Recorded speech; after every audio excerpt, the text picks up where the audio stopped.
Hello everyone, welcome to another episode of Java Basics. Today we're talking about conditionals. This is actually part 2 of conditionals. It was a big topic, so I had to break it up into multiple videos. If you missed the first video, there's a link in the description below so you can catch up, but I also put a link to the first video in the Basics series so you can always go back and take a look at anything you may have missed.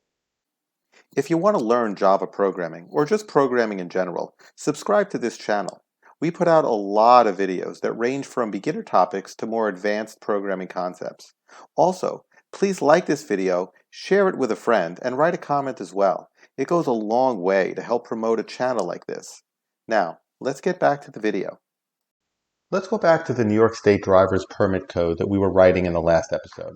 So we have an age that's prompted. We print their age. If the age is greater than 15, they're eligible for a permit. If it's equal to 15, we're almost eligible, and otherwise they are not eligible. Of course, it doesn't matter what we print, we're always going to print goodbye. Now let's add something.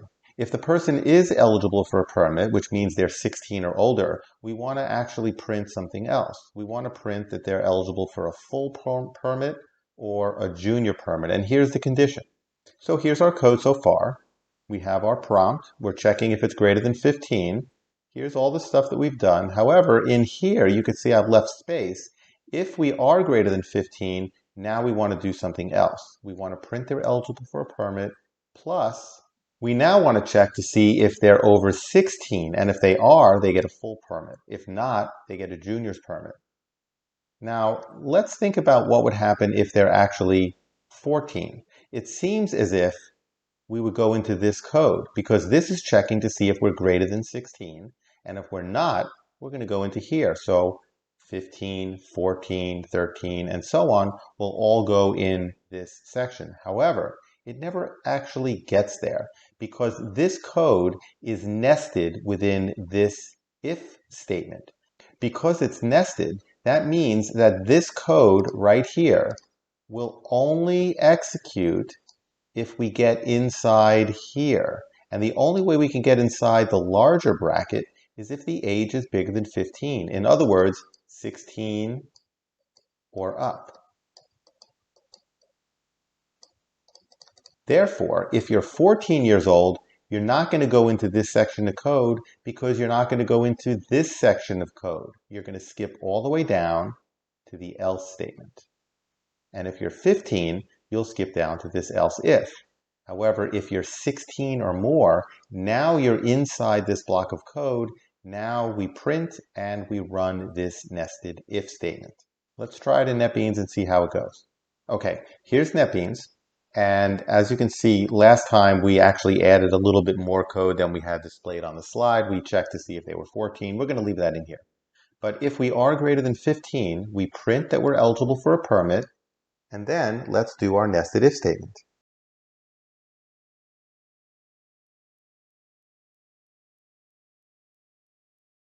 Now let's test and see how it works.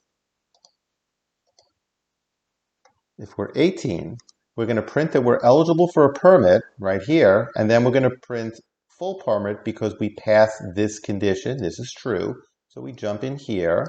When we're done with this, we go to the end of our if block, which is right here, which also means that we're at the end of this section, which means we go down to the end of that if statement, which is here. And now we execute the command print goodbye. Let's see what happens if we're exactly 16. Now we're printing, again, our age is 16. We are greater than 15, so we come in here. We do these statements. We're eligible for a permit. We're not greater than 16. We are equal to 16. Therefore, we fall into the else, and we print junior permit. If we're 15, what happens is we print our age. This statement is false, so we skip all this code, and we jump down to the else if. And we are 15, so we print we're almost eligible. Let's try another example. We're going to prompt for a name, and if the name is Bob Ross, we're going to print, can you paint me some happy clouds? Otherwise, we're going to print, I don't know who you are. Seems pretty straightforward. First, we start with our variable, and we're going to use J option paint. And now we're going to check to see if the name is equal to Bob Ross, and if it is, if I could spell, that would help. Okay, let's give it a try and see how it works. Let's start by entering Joe, and it should print I don't know who you are. And now let's enter our hero. And of course, uh-oh, I don't know who you are. Why didn't this work? Seems pretty straightforward. The name is Bob Ross. I entered it correctly. So what happened? The problem is the string variable is a class, and we can't compare them as we do with primitives. A primitive variable is a variable that only holds a value. So for example, x.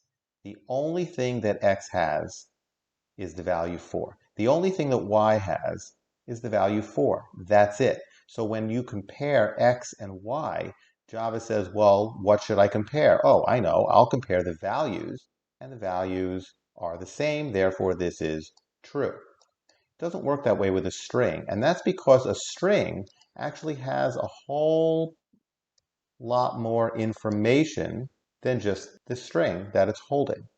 True, the name does have the string Bob Ross. However, there's other pieces of information that the string has. For example, it has the length. It knows what its length is. So there's another value besides just the words.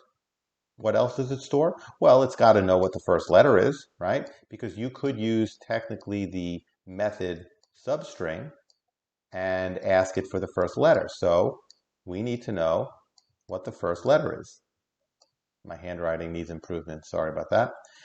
Anyway, there's more information than just the words. So when you compare these two things, and this also has all this information, Java gets confused. It doesn't know what to compare. So we need a custom method to use in order to compare strings.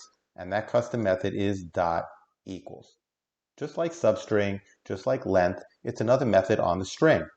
What this does is it takes this variable name, it calls this method, and you pass in the string that you want to compare it to.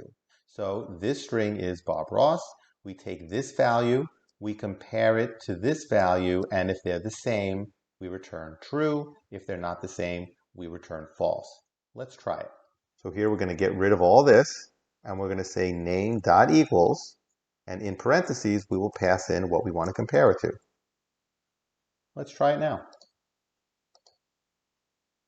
Let's again start with Joe just to make sure that still prints I don't know who you are. And now our hero. Perfect. Let's try one final example. So we have a baseball player is being rated based on how many home runs they hit last season. And here are the ratings. We want to write code that has a variable to keep track of how many home runs they hit, and then we'll use a conditional to decide what to print, whether they're in the Hall of Fame, and so on. So here's our variable. We'll set it equal to 60 to start, and we're going to do a conditional. If home runs is greater than or equal to 50, then we want to print. I'm going to use the shortcut method, which is omitting the brackets. And now we're going to do an else if. And now we want to check to see if the home runs is between 30 and 50. So we're first going to check home runs greater than or equal to 30. Now, normally you would think that we have to say and. Now that's not the way we do and in Java. This is just, I'm writing this for clarity purposes. We'll get to this later in a future video when we talk about logic, but for now I'm just going to write this so it's clear what we're talking about. We need to check to see if the home runs is greater than or equal to 30 and the home runs is less than 50. Or do we? I say we don't need to check this. And the reason why we don't need to check this is because of the nature of the conditional. If the home runs happens to be bigger than 50, we're not even going to get to this section because it's going to be trapped by this section. And we're going to go into here and we will skip the else if. So if, for example, the home runs is 60, as in here, this statement technically will evaluate to true, but we're never going to execute this statement because this statement will be true, and because this occurs first, we'll print Hall of Fame, and we will skip this. So all we need to do is check the lower bound, greater than or equal to 30. And let's check the other ones.